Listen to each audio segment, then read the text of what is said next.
Does the speed at which you eat impact your blood sugar levels? I have a study all about that here today on Jimmy Rants. Click on that little box down there in the corner. It'll take you straight to IGTV for today's episode. JimmyRants.com is the website. And as always, you can engage live in the content. You got to go follow me, though. I am over on Instagram. I am at Living Low Carb Man, LIVINLOWCARBMAN. Once you're there, engage live. We do go live Monday through Friday, 11 a.m. Eastern Time. So thank you guys for being here today on the show. We also simulcast over here on my Facebook page where Tracy just popped in. Thank you guys for being here today as well. And we also simulcast over here on my YouTube channel. I saw a whole bunch of people just say hi. Let's see. Harp C, Linda, Deborah, Shirley, PJB, so many people coming in. Thank you all for being here today on Jimmy Rants. If you miss a live, you can watch it on replay. We do put it up on IGTV. As soon as this is over, it goes right up onto IGTV. I put a few show notes in there. It goes on my main page on Instagram, and then you can watch it on demand, which a lot of people do. A lot of people also watch it over on YouTube. Just type in a keyword Jimmy Rants. You will find the show. And YouTube, you guys, is where I have another Jimmy Rants bonus episode for you today. So you might have seen a viral video of this doctor named Dr. Ben Tapper. So Ben gave a 3-minute speech before his local city council in Omaha, Nebraska, all about the masks. And he gave an impassioned speech and was talking about how we need to be showing people how to be healthy and not putting a mask on them. So I interviewed Ben. It was a wonderful conversation. It airs today on the Real Talk podcast, so you can listen to that later on when it airs at llvlc.com or wherever you listen to podcasts. Or as soon as this Jimmy Rants is over, go on over to YouTube and you'll find it on my main page, Dr. Ben Tapper. So that's the show that we have as a Jimmy Rants bonus for you here today. So go check that out. And then finally, pop on over to the official website of this show. It is JimmyRants.com. You can see all the past episodes there. And while you're there, if you love what I do, if you love me, so many people write to me and like, I love what you do. You keep us on the cutting edge. I'm just grateful for you. Well, one way you can show your gratitude is to either give a donation one time through the PayPal link at JimmyRants.com or to become a Patreon member by doing a monthly donation. Either one of those would be greatly appreciated. Okay, you guys, I have yet another study to share with you here today. I don't know what it was about this week that I decided to do all studies. Tomorrow is still Ask Me Anything, so we won't do a study tomorrow, although I do have a couple of small studies I want to just glance on and I'll tell you about tomorrow. But every single day this week, I have done some new nutritional health study that has come out, most of them within the last week. The one yesterday was back in July, but still in the realm of study, that's brand new. And I have another one from September that I'm going to share with you here today. But I felt like there was a lot of science that came out. Let's get it out there. That's why I created Jimmy Rants. So did you guys grow up in the culture where if you started eating your food too fast, your mom said, slow down? Did you have a mom like that said, slow down, slow down? Mine did, and I'll be the first to admit, I'm a fast eater. I don't know why I have a fast eating kind of mentality. I've just always been a fast eater. You know, and you have those other people that tend to be very slow eaters, and when you're at a restaurant, you're all waiting, looking at your watch while they're still eating their meal. So I think there's extremes to both ends of that. And even like within the realm of trying to lose weight and trying to get healthy, there are protocols in place where people say, okay, take a bite, chew it like 30 to 40 times, set the fork down, enjoy it, absorb it, blah, blah, blah. Which I think in general, that kind of thing is probably better than not better. But now we have evidence. This study I'm going to tell you about today, we have direct evidence that eating fast actually raises your blood sugar more than eating the same food, just eating it slower. So for all you fast eaters out there, you want to listen up, and this is as much for Jimmy Moore as anybody. If you eat fast, according to this new study, it will play a significant role on your blood glucose going up. You know, and sometimes eating fast isn't necessarily evil. You've got a kid that's screaming and you're trying to get to them. You've got things to do, people to see, and you eat fast. Hopefully, after me reading this study today, it will make you rethink that strategy and maybe plan that if you can't eat your meal at a normal pace, maybe don't eat until you can eat at a normal pace. So, if you just joined us, that is what we're about to go over here, is this new study. It's in the medical journal Nutrients. Looks like it was published September the 10th, so not that long ago. Came out really recently. And the name of the study, Eating Fast has a significant impact on glycemic excursion in healthy women. So this is especially important for women to pay attention to because they studied women in this. It's a randomized controlled crossover trial, which I've done a crossover trial before talking about it. Basically, a crossover trial is where you have one group and you have another group, and then at the end of the protocol time for those groups, you switch and they go to the other one. So looks like the researchers are out of Japan at the Kajiyama Clinic and Kyoto Prefectural University of Medicine. They're from all over Kyoto University. So Japanese researchers. All right, so let's get into this. Thanks for being here today. Introduction. It has been demonstrated that self-reported eating at a fast speed will lead to weight gain, increased risk of type 2 diabetes, obesity, and metabolic syndrome. All of those have been found in epidemiological and cohort studies. Eating fast encourages a higher energy intake by increasing food stimuli, hunger, and the desire to eat. My mama used to say, well, you know, if you eat fast, it takes your brain 20 minutes to realize when you're full. So if you eat all the food on your plate within 10 to 15 minutes, your brain hasn't caught up to the time that... Did your mom give you that spiel as well? I wonder how true that is. Although you might find anecdotally that when you're out with friends and you're having a meal, for example, out at a restaurant, back when people went to restaurants together, that when you're having conversation with someone, maybe you find you got a lot of food left on your plate. That's why the little doggy bag, taking it out and taking it home with you. Whereas if you had that exact same meal at home and there's nothing to, you know, you don't have great conversation with your family, there's nothing to slow you down. I wonder how much accuracy that is. We had a lot of things like told to us by parents, and now you're a parent possibly, and you're telling your kid, well, you know, it takes 20 minutes to digest that food fully, so if you eat within 10 to 15 minutes, you don't know when you're actually full. Have any of you pulled that with your kids, or did you have it pulled on you when you were a kid? My mama did. Eating fast encourages this higher energy intake because of all the things, increasing food stimuli, increasing hunger, and a desire to eat.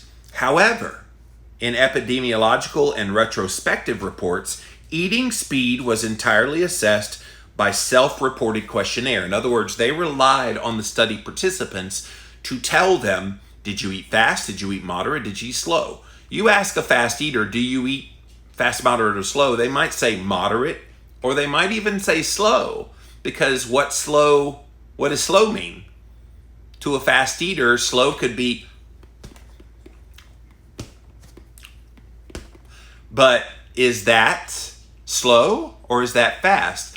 I guess it's in the eye of the beholder. So their point is it's all been subjective. There's been no standardized of what fast and slow eating means. It might lead to report bias.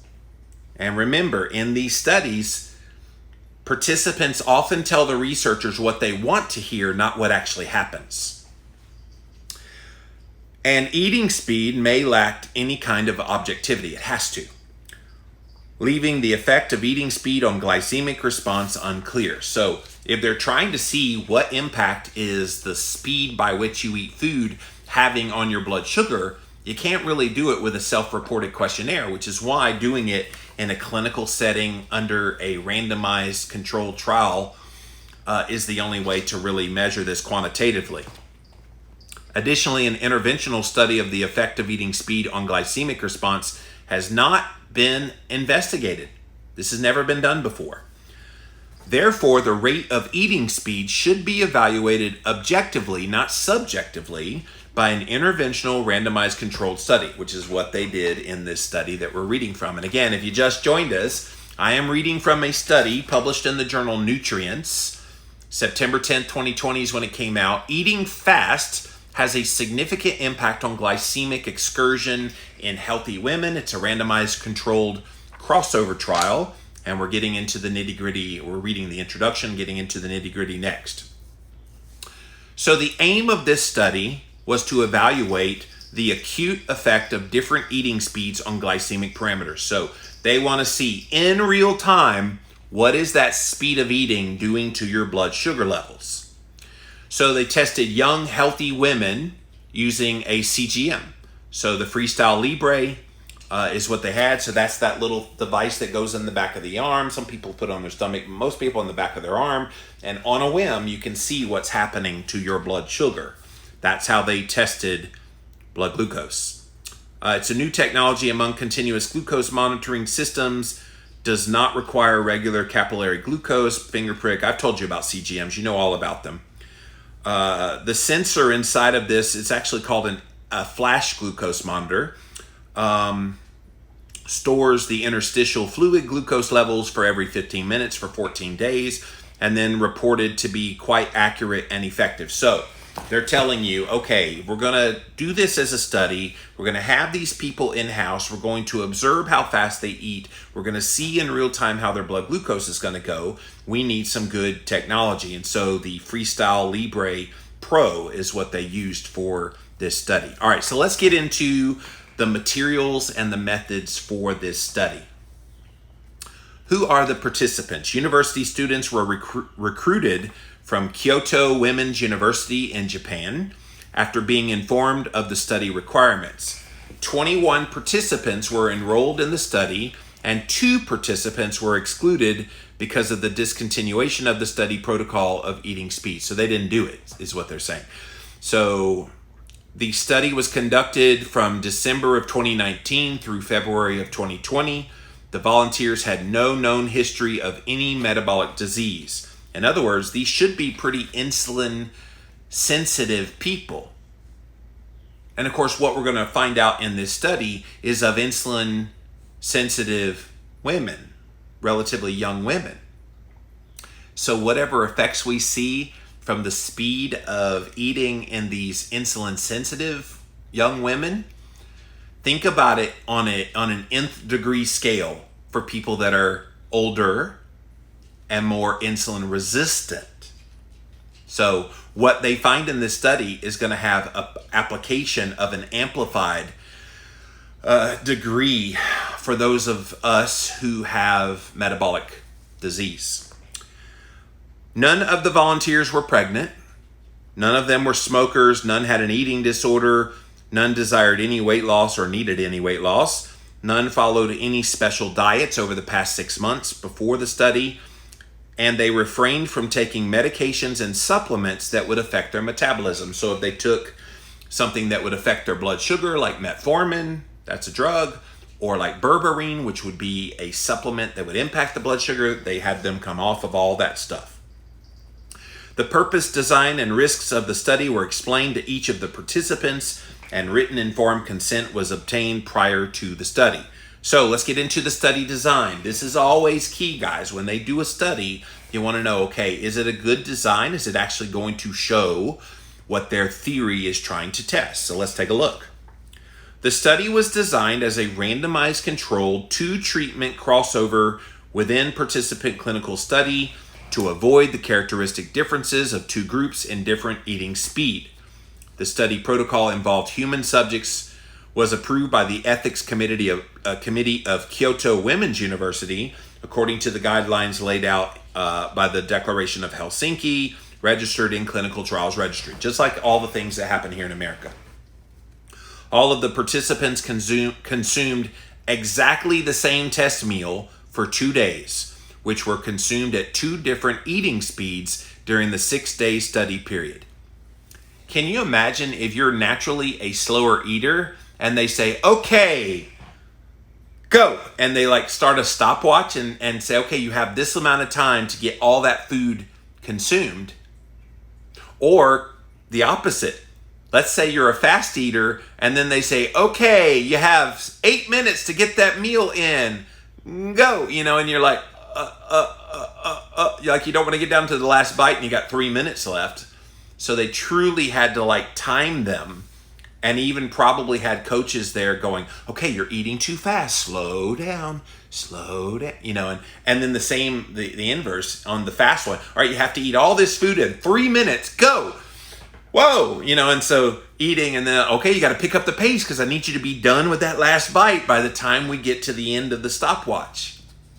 That would have been hilarious to watch, especially for the naturally slow eaters having to do the fast eating, and then vice versa, the naturally fast eaters having to slow down. The study protocol was explained to each participant prior and during the study. The participants were reminded to follow the protocol by phone for thorough eating procedure control. The participants wore their glucose monitors, the flash glucose monitor, on the back of their left arm for 6 days under the physician's management. Although the flash glucose monitor can start recording the glycemic parameters 1 hour after wearing, in order to obtain stable and accurate glycemic data, we did not start until the 4th day. This is important, guys. So when you put in a CGM, if you've never worn one before, what happens is you get the little sensor and you pop it in. As soon as it goes in and you sync it to your phone or whatever the reader is, it takes 1 hour for it to sync up. Okay, so once it syncs up, you don't want to start testing right away. You want to make sure it's actually accurately testing your blood sugar. So that's what they did. They waited till day 4. They probably did a few test finger pricks just to make sure that the reading of the blood sugar with the Freestyle Libre Pro was identical to what you would get with a typical blood sugar meter. And so waiting till day 4 was smart. I love that that's in the design. On the 4th day, participants were instructed to consume 3 meals either very quickly. All right, here's the timing. 3 meals, 10 minutes they had to eat.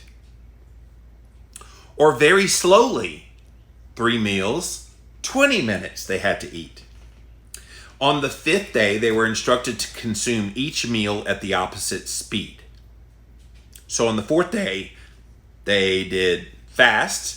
So then the 5th day, they do slow. And then vice versa. The 4th day, you did slow. 5th day, you did fast. The order of the 2 eating speeds was determined at random prior to the study. The eating protocol, the sequence of the dishes consumed, and the time required to consume them was defined in slow eating as vegetables for 7 minutes, main dish for 7 minutes, rice and bread for 6 minutes for a total of 20 minutes. So that's interesting. They had them eat each course of the meal at a certain speed. They had to have had somebody going, okay, you got to pick up the pace. This is supposed to be the fast one. Come on. It would have been hilarious to have that on video. Maybe they took video. That would be fun. In the fast eating, the dishes in the identical meal were mixed to be consumed in a total of 10 minutes. So they didn't make them do each one when it came to the fast one. They said, okay, just get it in. Because 10 minutes to have a 3-course meal in 10 minutes where they're having the main dish, which I assume is some kind of a meat type of dish, vegetables, and then rice and bread.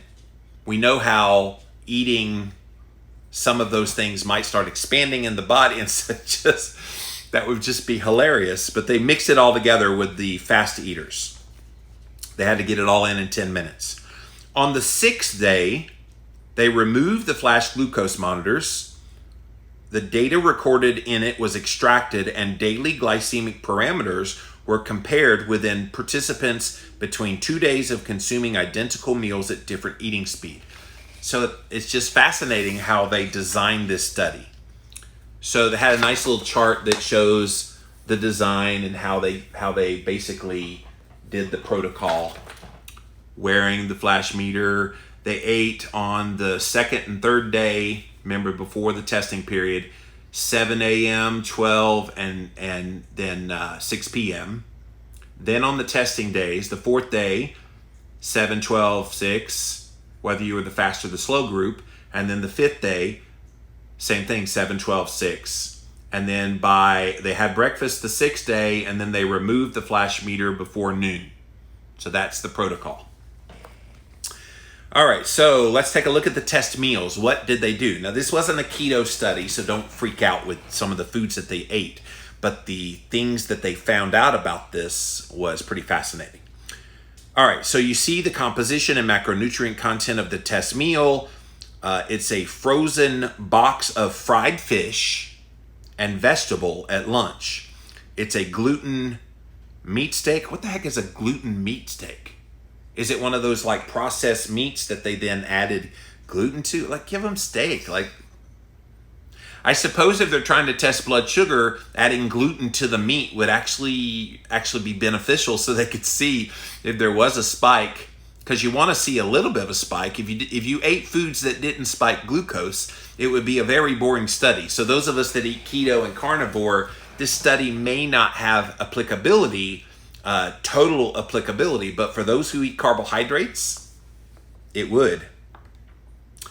Gluten meat steak and vegetables at dinner were purchased at Tokatsu Foods from Yokohama, Japan, and they were provided to the participants by the researchers. All the rest of the food was prepared by the participants according to a brochure that was given to them by a dietitian. The frozen box lunches for lunch and boxes of food for lunch and dinner were kept in the freezer until they ate them. Test meals of 200 grams of boiled white rice and 90 grams of white bread were measured exactly and heated by each participant before consumption. Throughout the study period, they were allowed to consume, other than the test meals, water, green tea, and coffee without sugar or milk. The participants were requested to avoid any alcohol and excessive physical activity for 2 days prior to the study and during the study. Again, exercise would impact blood glucose, so they wanted to negate that as a confounding variable. Each participant was instructed to follow this study protocol precisely during the study period, and the collected records of eating speed and the amounts of foods that were assessed for compliance of the study protocol by the dietitians in the study. The dietitians excluded any participant who did not follow the protocol, which we already talked about. 2 of the participants did not follow the protocol. It's hard, like when you're used to eating fast and you're told to eat slow, and vice versa. If you're a slow eater and you're told to eat fast, how do you do that? Like, how do you switch that off in your brain? All right, so what did they measure? 2 weeks before the study, anthropometric measurements of blood samples of participants were collected in the morning after fasting overnight. Blood samples were examined. Fasting plasma glucose concentrations were measured. Hemoglobin A1C, the A1C levels were determined by a high-performance liquid chromatography. The incremental area under the curves for glucose after breakfast, lunch, and dinner were calculated from the baseline. They basically wanted to see, okay, what's normal for these people? So that way, once they have a baseline, then when they do the intervention, then they know what to compare it to. The parameters to evaluate glycemic variability were the mean amplitude of these glycemic excursions and the standard deviation. So again, they're trying to see what's normal for their blood sugar, and then when they eat slow and when they eat fast, what changes from the normal. These glycemic parameters were compared within participants for 2 days of consuming the same meal at different speeds. Okay, sample size and statistical analysis. So a sample size of 14 participants in the current study has a 95% power to detect 5% difference in postprandial glucose concentrations. That's just a fancy kind of phrase for it's pretty darn accurate what they found. 21 participants enrolled. The primary outcome was postprandial glucose concentrations. Secondary outcomes were some of these other effects on the glucose. We could not confirm normal distribution for all glycemic parameters, so we performed a pair of comparison ones using another test and it was considered statistically significant. The results are expressed as a mean standard error of the mean. Unless otherwise stated, all analyses were performed using this thing called SPSS Statistics version 22 software from IBM. The composition and macronutrient content of the menu of the test meals are shown below. So let's take a look. For breakfast, they had 437 total calories. Protein was 18 grams. Fat was 12 grams. Carbohydrate, 70 grams. And then fiber of that was 6. So again, you're trying to test the effects of glucose. If you don't eat things that spike glucose, how would you see the effects? So I do appreciate that they made an effort to make sure it had ample amounts of carbohydrate in there so you can actually test what you're looking at. Lunch was 624 calories, 25 grams of protein, 11.5 grams of fat, 104 grams of carbohydrate, and 8 grams of fiber. Dinner was 689 calories, which consisted of 23.5 grams of protein, 17 grams of fat, 107.5 grams of carbohydrate, 7.8 grams of fiber. So the total for the day, and remember, they ate the exact same meal 2 consecutive meals, just to see what the impact would be. So the total was 1,750 calories for the day, 67 grams of total protein, 41 grams of total fat, 282 grams of total carbohydrate, and 22 grams of fiber. So remember, white bread, or here's the detail of all the foods. White bread, tomato, broccoli, milk, strawberry jam that was sugar-free. Well, at least they took the sugar out. I wonder why they made that one sugar-free when they got a crap load of other carbs. Boiled white rice, frozen lunch box of fried fish with vegetable, tomato, spinach, boiled white rice, this is dinner, tomato, and frozen box of gluten meat steak with vegetable, spinach, and fried tofu. Yeah, I think I'll pass on this study.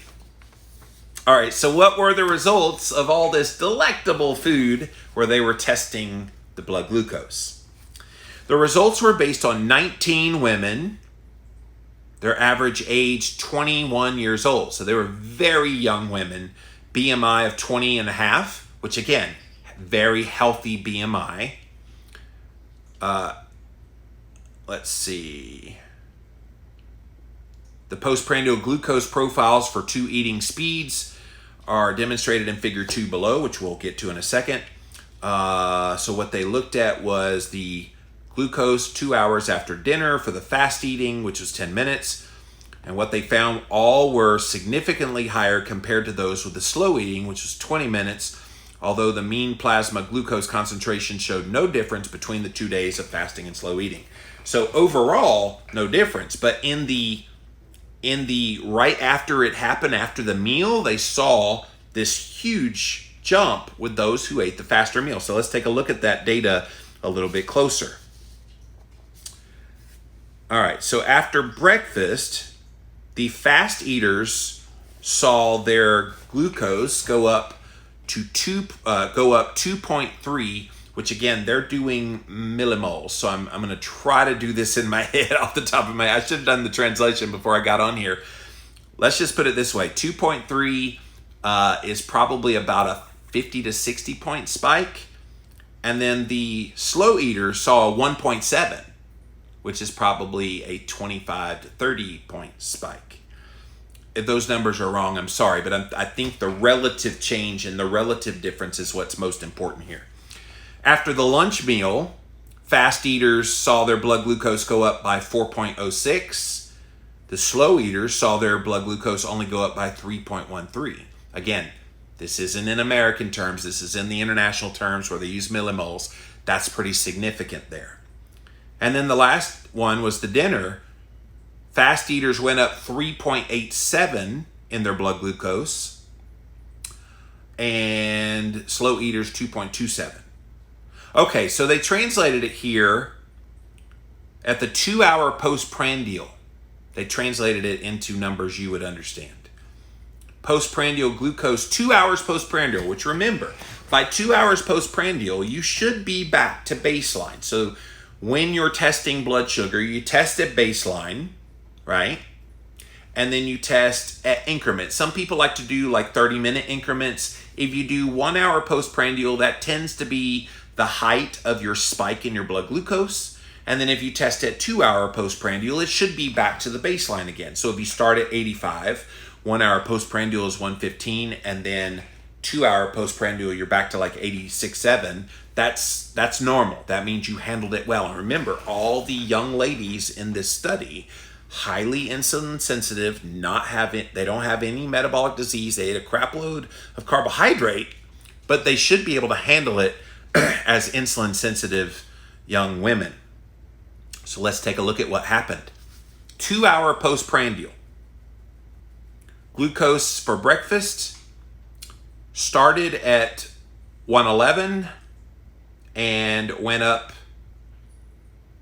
10 points, which I think is pretty good. Is 70 grams of carbs in that meal. And then that's 2 hours postprandial. So we don't know what happened at 1 hour. This is 2 hours postprandial. So it went up 10 points from baseline. That was the fast eater. The slow eaters started at 107 and it was up 8 points from baseline. Not real statistically different there. Lunch, fast eaters, so they had 104 grams of carbohydrate in this meal. At 2 hours postprandial, 265 was their blood sugar, which was 28 points higher than baseline. That can't be right. Anyway, 265 was the fast eater, 216 was the slow eater. Remember, they ate a crap load of carbohydrates, 104. At dinner, they had 108 grams of carbohydrates, and their blood sugar got up at 2 hours postprandial to 256. But the slow eaters only 128. So significant difference based on the speed. Now, some would argue, okay, wow, look at that blood sugar going way up there. Even these so-called metabolically healthy young ladies. Guys, this is how insulin resistance develops. This is how having that blood sugar abnormality over a period of time will eventually manifest as type 2 diabetes, will eventually manifest as having higher BMI, but they're 20 years old, 21 years old. They're not there yet. They will be there if they keep eating meals like this every day. But fascinating, right? Like, same meal, and all they did was eat one of them within 10 minutes, and then the other meal within 20 minutes. And in every single case, the breakfast was negligible, so we'll call that a wash. But the other two, it was a 50-point difference, and then the dinner meal was a good 130 points difference in their blood glucose response. Would you have imagined that the speed of which you eat food would impact your blood sugar like that? I don't think many people would. Now, maybe some diabetologists would, but I thought that was pretty cool. All right, so in the discussion of the study, to the best of our knowledge, this is the very first interventional study to investigate the association between eating speed and glycemic parameters using a blood glucose monitor, CGM. The results of this study suggest the possibility that fast eating will induce a higher postprandial after eating glucose concentration and higher daily glycemic excursions in young, healthy women. So these daily glycemic excursions, like, think about it. One thing we didn't talk about when they had their meals, they saw a blood glucose spike at that meal in the morning, and then they saw a bigger spike. Like, they ate the meal at 7 a.m. By 9 a.m., it was still kind of up there in over 100. By noon, it was pretty high, and then it went higher. And then you ate at 6. Like, they were literally keeping their blood sugar levels high all day long. Numerous studies reported that fast eating was associated with increased body weight and overeating, elevated blood pressure, and fasting blood glucose concentration, increased insulin resistance, which we're seeing a sign of here, and an increased risk of impaired glucose tolerance and type 2 diabetes. Again, if they kept eating this way, regardless of how fast you eat, but if they ate slower, I guess it took longer for the type 2 diabetes to develop. But if you ate fast and you ate that many carbs, it would eventually turn into type 2 diabetes pretty quick. It has also been pointed out the association between fast eating and lipid abnormality, because get this, guys, they didn't test it in this study, but it's been known in other studies that it will raise your blood triglycerides and your blood HDL, which the HDL, generally recognized as a pretty good thing. But the triglycerides, that is the truly bad fat here. It is important to mention that the extent of eating speed in these previous reports was all subjective, so this was the first time they ever measured it within a clinical setting. The interventional method used in this present study is expected to evaluate objectively what effect the eating speed had on the glycemic parameters. On the other hand, several reasons may be that eating slow may exert its beneficial effect by enhancing diet-induced thermogenesis, increasing serum adiponectin concentrations, and suppressing endotoxin and non-esterified fatty acids, as previously reported.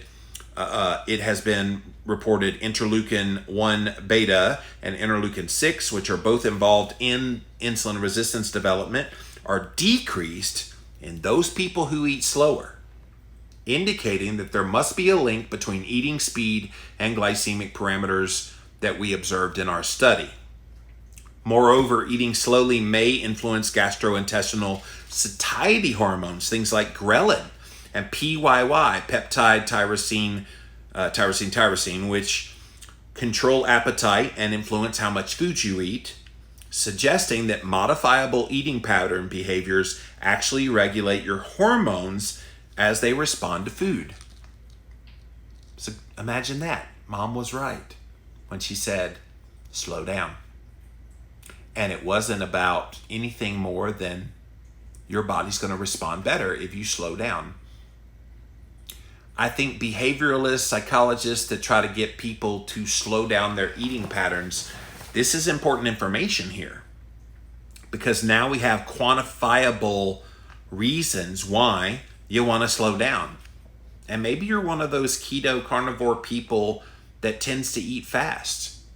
And you still have elevated blood sugar levels. I wonder if you slowed down and was deliberate about making it a point to slow down. I have tried very hard to slow down my eating, and I think I have slowed it down because I've naturally been a fast eater for so long that slowing it down will have a profound impact on you. It's definitely worth an N=1 for you to try it on your own. I would even say replicate this test, but do it with ketogenic or carnivore foods. You could do that at home. You don't need a study to tell you this. You could see what happens to you. I do have a CGM. I might do this study just to kind of see how it would respond in Jimmy more. In contrast, Shea and others reported that eating speed could not be explained by the changes in meal-related hormones. In their study, eating breakfast slowly, they did it over 30 minutes versus quickly, which was 10 minutes, did not affect the postprandial gut hormone response to the hormones ghrelin, GLP-1, PYY, nor hunger and daily food consumption. In our study, for glucose at breakfast and lunch demonstrated no difference, possibly between the secretion of the hormones might not be affected in the daytime. So that's interesting. They're saying that big spike that happened at night, this is another thing too that's kind of an interesting variable. When you eat the meals and the response to the speed by which you eat those meals at the time of day you eat those meals plays a difference. What I would have loved to have seen as well is how did their sleep do after that big spike of glucose at the end of the day. That would have been really interesting as well. Additionally, another possible reason was that the energy ratio of dinner was large, so 40% of the calories for the whole day were consumed at dinner time, compared to breakfast, which was 25%, and lunch was 35%. We employed this energy ratio to design the 3 test meals according to the general meals of what the average typical Japanese diet looks like. However, as there are controversial reports in association with gastrointestinal hormones and eating speed, the mechanisms underlying the association with eating speed and its metabolic response needs to be verified in other studies. The strength of this study is that it's the first randomized controlled crossover interventional study to explore the association between eating speed and the glycemic responses in healthy Japanese women. Postprandial hyperglycemia, that's high blood sugar, and high MAGE are associated with an increased risk of type 2 diabetes and cardiovascular disease in people with and without diabetes. I wonder, guys, they went straight from one day of having the slow eating right to the next day of having the fast eating, and then vice versa. There was no washout day. I wonder what would have happened if they washed out, because if you have a higher glucose from the day before, there will be a carryover effect to the next day. And especially with as much carbohydrate as they ate, I wonder if better study design would have been have them eat on a Tuesday, for example, and they eat the fast, and then the other half eat the slow, and then you wait a whole week and then go back to on the next Tuesday, then have them do the crossover. No washout period. I wonder if it had any kind of effect on the results. It would had to have had some kind of effect, you would think.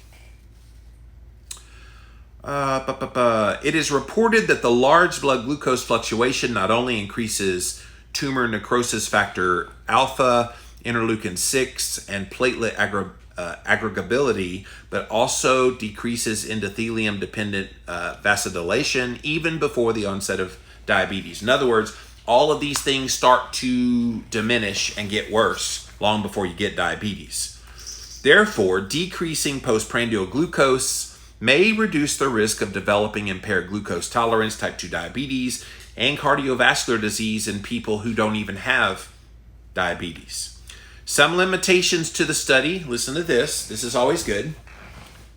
First, the present study is an acute interventional study. Therefore, it's unable to translate all of these effects on glycemic responses to long-term benefits. So acute meaning they just did it in that one little short 2-day period. It's not really showing anything.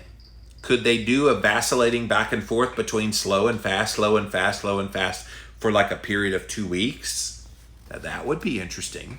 The Freestyle Libre gives you data for 2 weeks. Why would you not try to push it all the way to the 2 weeks?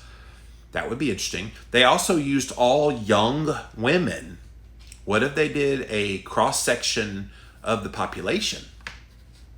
Young, healthy women.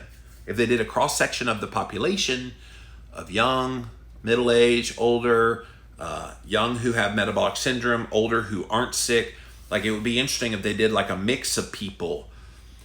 But I'm glad they've stuck with healthy, because if this is happening in healthy people, I want you to think about this. If this is happening in healthy young women, what's happening in unhealthy older men and women?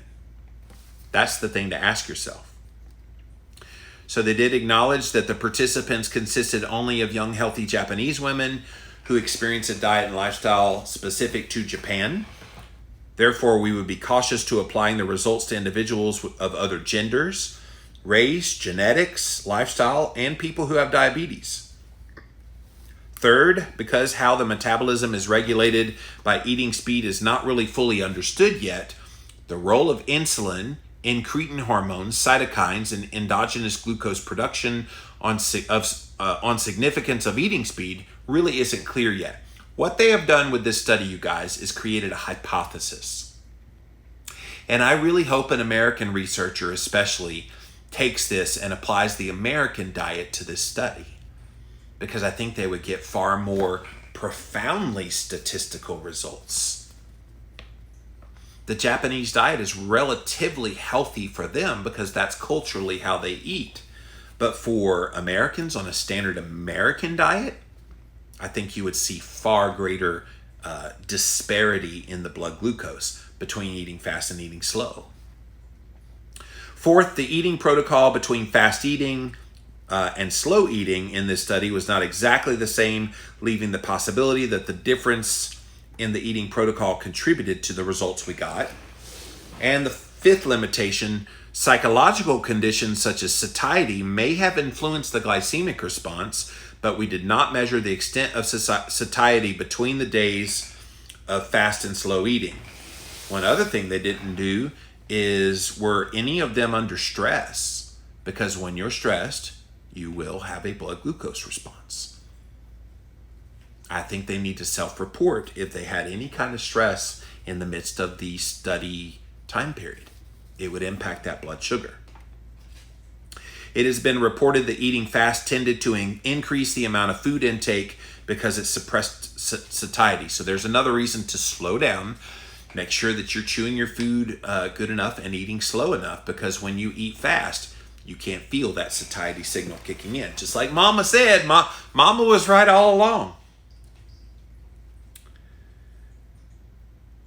The sixth limitation was the possibility that participants may not have followed the protocol strictly, although we had thoroughly and repeatedly explained and instructed them prior to and during the study to maintain high adherence.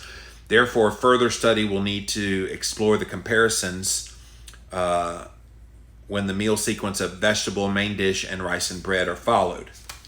The disadvantage of eating fast shown in this study brings the possibility of raising the risk of type 2 diabetes and obesity amongst young, healthy individuals.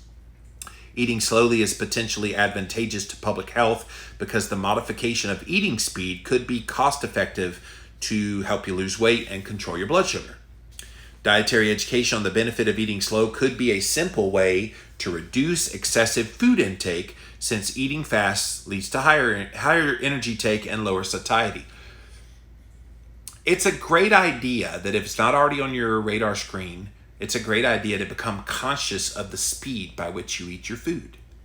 And again, I know we live in a fast-paced world, and some days you feel like you have to just stuff just to get a meal in.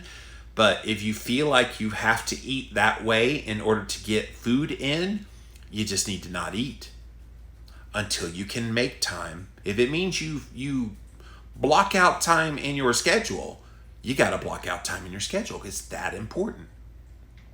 And I'll repeat, if you're a keto or carnivore eater and you still have elevated blood sugar and you can't figure out why in the world you're not eating very many carbs, how in the world your blood sugar is going higher and staying higher, maybe it's how fast you're eating. And a deliberate slowing down of the eating might just help you. One practical approach that can be done for promoting slow eating is to try eating slowly at lunch, while you're on break in school and workplace. However, in future studies, additional investigations are required to help us explain the mechanism of these effects and the long-term effects of eating speed on the metabolism with and without diabetes. So, in conclusion, to summarize, we have shown that eating fast is associated with higher daily glycemic excursions, postprandial glucose concentrations in a randomized controlled crossover trial for the first time. Real-world approaches are needed to better understand the negative influence of eating fast on your glycemic response and to support approaches for slowing down eating speed in healthy individuals. So if you're one of those teachers that's trying to help your clients get your blood sugar under control, if you're a diabetologist, if you're a medical doctor, or if you're a researcher, I hope this was fascinating information. Again, the name of the study, Eating Fast Has a Significant Impact on Glycemic Excursion in Healthy Women. A randomized controlled crossover trial was published in the September 10th, 2020 edition of the journal Nutrients. So go check it out, you guys. I thought you would find that quite interesting here today on Jimmy Rants. Let's come over here first now to my Instagram channel, then over to Facebook, finally over to YouTube. Thank you all for being here today on Jimmy Rants. JimmyRants.com is a website, and as always, that's where you can support my work, either as a Patreon or through the PayPal link, JimmyRants.com. Thank you for your support. Beth has the first comment. I'm curious what they had them eat, because we all know, now you know, Beth. Rachel says, I grew up eating dinner with my family, and we were all talkers. We all eat slow, and if we're talking, but if I'm alone, I inhale the food. Maybe I should start talking to my dog when I eat. I have 2 cats and 14 chickens, Rachel, and if I start talking to them, they will call the loony bin on me, I promise. So, but that's not a bad idea. Maybe go on the phone call while you're eating. Hey, can I call you just so I can slow down my eating? And of course, it's kind of, yeah, so I'm having my meal tonight. I just needed somebody to help me slow down. Yeah, I don't know how that would go. You would have to have some very patient friends. I'll tell you what, Rachel, I can be your friends you call when you need to slow down your eatings. All right. All right, thank you, Instagram. We're going to pop over now to my Facebook channel. What's up, Facebook? See what you guys have to say about this one. Kira says, I'm a fast eater and I always have been. The only thing that slowed down my eating was dinner with friends over a bottle of wine. But now no friends with COVID, especially no wine. Being ketovore. Wah, wah. Yes. Tracy says, I have found that I was eating too fast, or when I eat too fast, I get sick. And I have electrolyte crashes. That's interesting. I'm trying to think what eating fast would do that would mess with your electrolytes. The only thing I can think of is the increase in the glucose going higher and faster. I don't know. I don't know why you would have that, but if that slows you down, then that's motivation to slow down. All right, thank you, Facebook. Let's pop over here now to my YouTube channel, see what they have to say about this one. Good morning, everybody. I became a fast eater, says Anne, because the last person to finish dinner had to wash the dishes. Ooh, I had that as well. I didn't mind washing the dishes, so I didn't care if I finished last for that reason. Yeah. Harpsy says, girls eat slow, boys eat fast. Oh, no. I know lots of girls that eat fast. They can inhale, like Rachel said over here. She can inhale her food. So I don't think it runs along gender lines. Craig says, pro tip for eating slower, try using chopsticks. Yeah, I have done that before. I got frustrated and just started eating with my hands at that point. Or to eat with your opposite hand. Oh, that's interesting. So if you're right-handed, eat with your left hand. I like to eat without distractions. I find if I eat while watching TV, you just shovel it in. Yeah, it's mindless eating. Cat Dancer says, if I eat a large salad, it takes me 45 minutes, especially if I have something like steak or chicken with it. I'm a slow eater. On something like rice, I could speed up more easily, but other things, I've tried to swallow them before I felt ready. I would feel like I was about to choke. Yeah. Harpsy says, I heard from a keto doc on the internet, stomach stretching raises insulin. Yes, that was Dr. Richard Bernstein actually said that. Just the distension of the gut would have an insulin response. So you are exactly correct. PJB says, I got to work on chewing slower. We all do. We all do. Don't beat yourself up. It's something we all struggle with that are fast eaters. So hang in there. Harpsy says, great rant. I'm proud to support your work. Thank you for that. Deborah says, wouldn't the study have been better if the macros were the same for each meal? Well, it was the same for both study groups, so you definitely had apples to apples comparison. But I don't think having the exact same macros at every meal. And they were trying to see it not to see like which meal would have the greatest response versus which wouldn't. I think what they were looking at was what would a typical day look like. And most people eat most of their calories in a dinner meal. So that the fact that 40% of the calories were eaten in that last meal is not abnormal. A lot of people eat that way. Shirley says, I'm a slow eater, but not super slow. My husband just gobbles it all down. Yeah. He said that it was a race to get to the next steak when he was growing up. Yeah. Yeah, they did have, some had that kind of mentality of if I didn't eat fast, I wouldn't get my seconds that they wanted. So that is true too. You know, I remember when I was a kid, we were always battling who got the last little scoop of macaroni and cheese.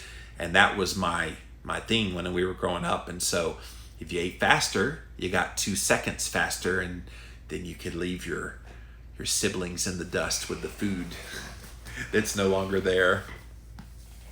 All right, thank you, YouTube. Let's pop back over now to my Instagram channel. Nice to find you on here. Well, thanks for being here, Kevy. So Heba, that is a general question, and I'll answer general questions on Fridays. I do this segment called Ask Me Anything, asking about how you get rid of glucose in your system from a meal. Ask that tomorrow. We will be back at the same time, 11 a.m. Eastern tomorrow, and I answer all kinds of general questions on Friday. So bring that question back with you tomorrow.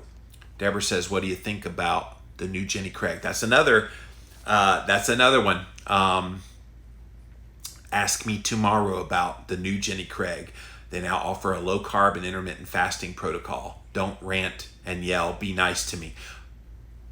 Aren't I always nice? Well, and when do I yell? I know it's called Jimmy Rants, but it's literally, rant is just a word for somebody that's just talking about a subject. That's all rant means. Doesn't mean screaming and yelling.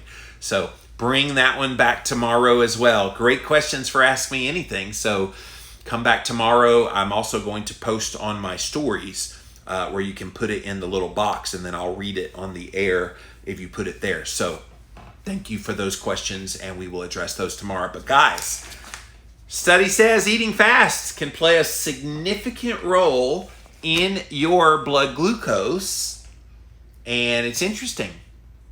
And that's of healthy individuals eating high carb. And even people that eat keto and carnivore and relatively healthy and relatively real food, what impact that have metabolic syndrome and insulin resistance and obesity and all the rest, what impact could it have? I say it's worth a shot testing. Slow down and see what happens. Test it for yourself. I would love it if somebody does this test using keto and carnivore meals, wearing a CGM, or even pricking your finger.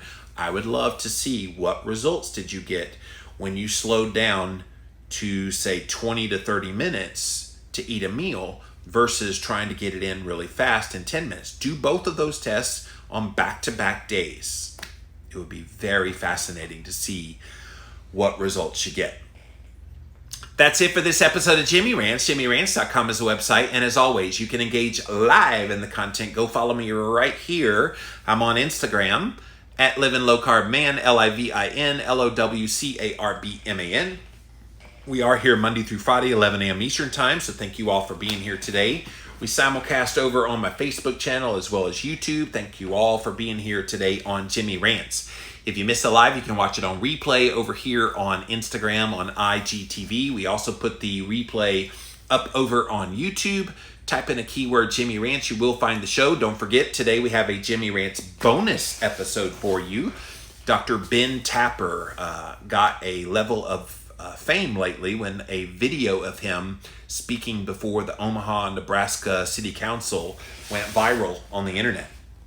So I was very honored to be able to speak with him about the masks and some of the lack of information about how people can be healthy in America. So go watch that video over on YouTube, or you can listen to it on my podcast called Real Talk over at llvlc.com or wherever you listen to podcasts. And then finally, pop on over to the official website of Jimmy Rants. It's jimmyrants.com.